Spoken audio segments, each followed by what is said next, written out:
Cervical total disc replacement. Essentially, the surgical approach for a TCDR is exactly the same as an ACDF. The patient is first positioned supine upon the operative table and subsequently placed under general endotracheal anesthesia.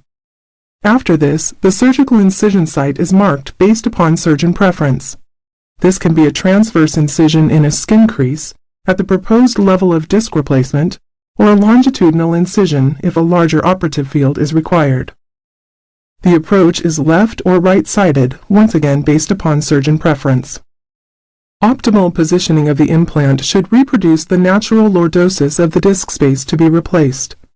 To achieve this, gentle extension of the neck with a roll underneath the shoulders is performed. Remember, cervical myelopathy can be acutely worsened by this position. If there is a concern that intraoperative radiographic visualization of the cervical spine may be blocked, the shoulders should be pulled down and held in place, for example with tape. The patient is now prepped and draped in sterile fashion. The skin is incised.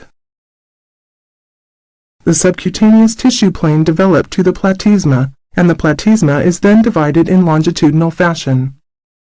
The interval between the sternocleidomastoid and strap muscles is developed to the anterior surface of the cervical spine. A disc space is marked with a bent needle to accurately determine the appropriate level for planned disc replacement.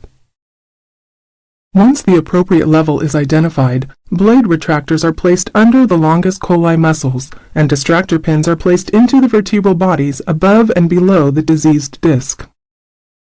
At this point, the disc is incised and disc material is completely removed.